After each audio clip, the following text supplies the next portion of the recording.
dinheiro para o meio ambiente, não tem direito para porcaria nenhuma.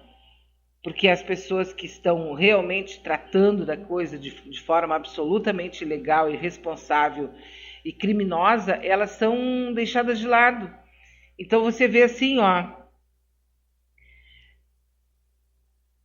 o número, esses ruralistas, esses desmatadores já conhecidos, já tem até o nome de cada um nos sites, eles devem um total de 25 bilhões, tá? 25 bilhões de reais. E passa batido. Então, a única coisa é tirar salário dos servidores públicos, baixar a aposentadoria, mexer com o salário mínimo, precarizar o trabalho, tirar do pobre. Por quê? Porque essas pessoas, elas estão devendo muito e elas não pagam. E está tudo certinho. É só você pegar o caso do velho da Ravan, né, que tem uma dívida de quase 200 milhões e ele vai pagar em 100 anos. Quer dizer, em 2 vidas, que ele nem vai ter, ele já está com disponibilidade para não pagar o que ele deve, né? E esse é um caso, então, que só não acontece algo para melhorar a situação. Por quê? Porque o judiciário brasileiro é o que é. Age da maneira que age, né? Em Davos, o ministro da Economia, Paulo Guedes, atribuiu o desmatamento à pobreza. Lembram disso, né? E aí as pessoas que entendem dizem, não, pode ser que seja pobre. Se ele considerar o Daniel Dantas como pobre, algumas famílias tradicionais como pobres, donos de siderúrgicas, também disse o Bolsonaro que a questão do desmatamento é uma questão cultural. Oi? Como assim cultural? Se a maior parte dos desmatamentos foram feitos e estão sendo feitos em áreas que são... Não é assim lá no fundão da Amazônia, lá no fundão, não. É mesmo na parte onde tu tem ali doutores, inclusive, como donos das áreas, né? Então, é um dado bastante interessante. Quem me mandou foi a Maria Helena, queria agradecer, muito obrigada. Os dados estão à disposição para quem quiser saber. E aí desmonta essa falação, né? Dizer que tem desmatamento porque há pobreza, tem desmatamento porque é questão cultural. Não é mesmo. É sem vergonhice da mais deslavada possível e um comprometimento moral de todos aqueles que deveriam ser os cuidadores, né? Ou seja, o judiciário, o legislativo, o executivo e até mesmo organizações sociais, né? Nós temos agora 9h20, o nosso WhatsApp eu já liberei aqui para sua participação, né? Espero que você participe conosco, muito, muito obrigado. E sabe que outro dia a Vera Galhardo estava comentando com a gente a respeito de que ela tinha se dado conta, né, de que toda a farinha de milho que a gente compra, e depois eu mesma me dei conta disso também, ela toda é transgênica. Hoje tu compra farinha para fazer polenta, tu vai comprar milho, é milho transgênico, e a gente não se dá conta. E uma das coisas importantes de se saber é que o Brasil, esse Brasil de agora, afrouxou, quer dizer, deixou para lá, não está nem aí, a análise da segurança para plantio de transgênicos. Tudo virou uma exclamação ampla, geral e restrita. E nós estamos aqui com uma matéria especial da Rádio Brasil de Fato, para que a gente possa conhecer um pouco mais, saber um pouco mais dessa questão, né, do plantio dos transgênicos no Brasil e como isso está sem nenhum controle. A Comissão Técnica Nacional de Biossegurança alterou as regras de análise de segurança de organismos geneticamente modificados e transgênicos no Brasil. Na prática, a mudança publicada afrouxa a liberação comercial desses tipos de organismos.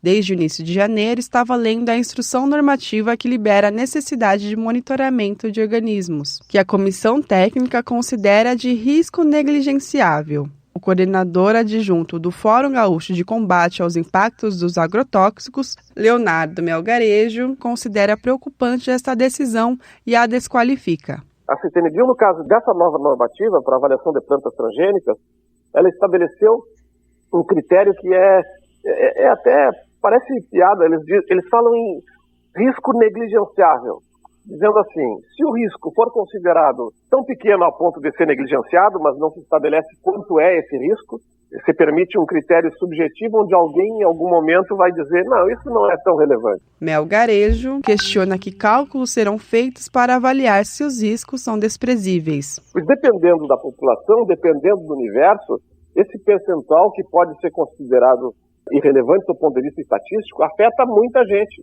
Mas eles dizem que risco negligenciável é aquele onde o dano será reduzido e a probabilidade de ocorrência será muito pequena. Ora, num país com 200 milhões de habitantes, o que é muito pequeno? Quantas famílias se admite que possam ser afetadas? Não há estudos conclusivos sobre os possíveis impactos para a saúde humana, mas, para Melgarejo, é evidente que eles são prejudiciais. Os reais efeitos só serão sentidos nas futuras gerações. Ele descreve o Brasil como um quintal de experimentos. Existem estudos com ratos que acompanham ratos ao longo de sua vida comendo transgênico que mostra o surgimento de tumores cancerígenos a partir dos 150 dias.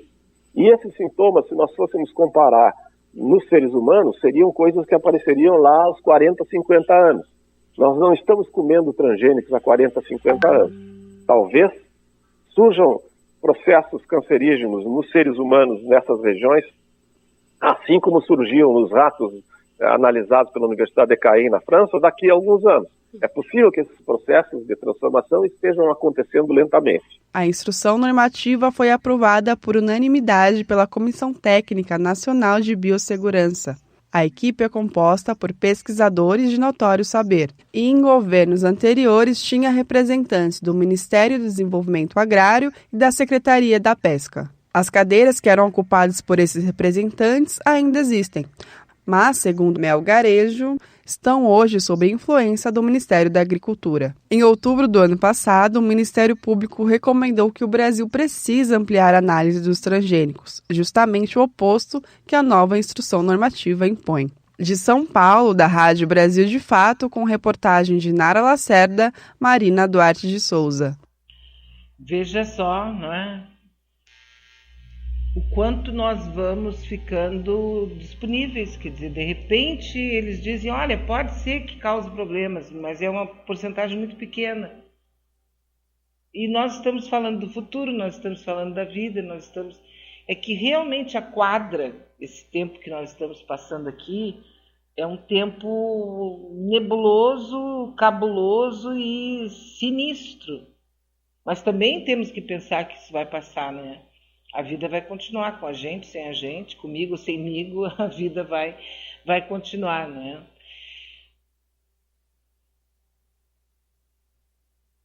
Nós temos que manter a calma. O pessoal está comentando muito aí sobre o caso da Marielle Franco, o caso desse Adriano que foi executado. O Moro não quer federalizar o caso da Marielle, porque muita gente acha que, devido a todos os fatos que envolvem, o caso da Marielle já deveria ter sido federalizado. Ele ainda está com a polícia do Rio de Janeiro e o Moro, o Sérgio Moro, super-herói, ele não quer federalizar. E as pessoas, mas por que ele não quer? Caramba, ele não quer, porque se ele federalizar, ele vai ter que meter a mão na família do Bolsonaro.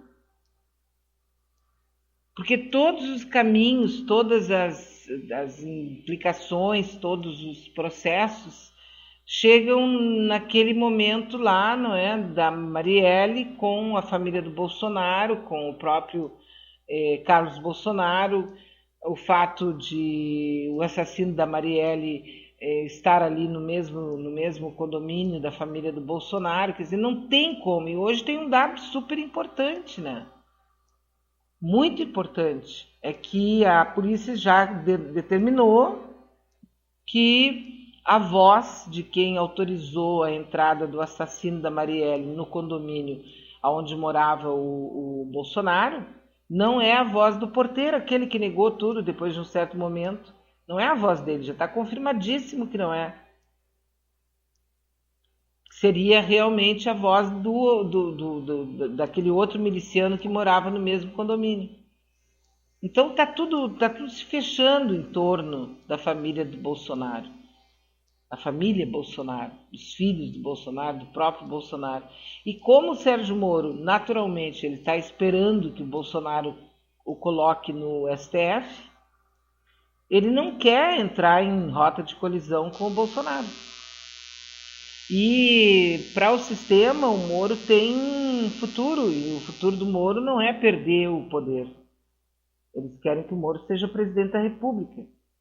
Tanto que esse novo partido do Bolsonaro, esse novo partido aí que está, inclusive os próprios, assim, os cartórios estão assumindo essa disposição, não é, para que as pessoas assinem e façam parte do novo partido, e eles estão dando muita atenção para o Moro e estão meio que esquecendo o Bolsonaro. O Bolsonaro está perdendo apoio nas redes sociais, o número de comentários negativos está se aproximando dos favoráveis. Eu até perguntei aqui no nosso Facebook, não é? Como é que está o pessoal que você conhece, que é bolsonarista, que é bolsominion, né? Como é que eles estão? Eu perguntei exatamente isso. Né? Como é que... Se eles estão discretos, se eles estão meio afastados, e etc e tal, né? E a resposta que pelo menos uma ou duas pessoas dá aqui é que eles estão cada vez mais quietos, né? Eles estão quietos, estão se aquietando, como se tivessem receio, né, de continuar tentando.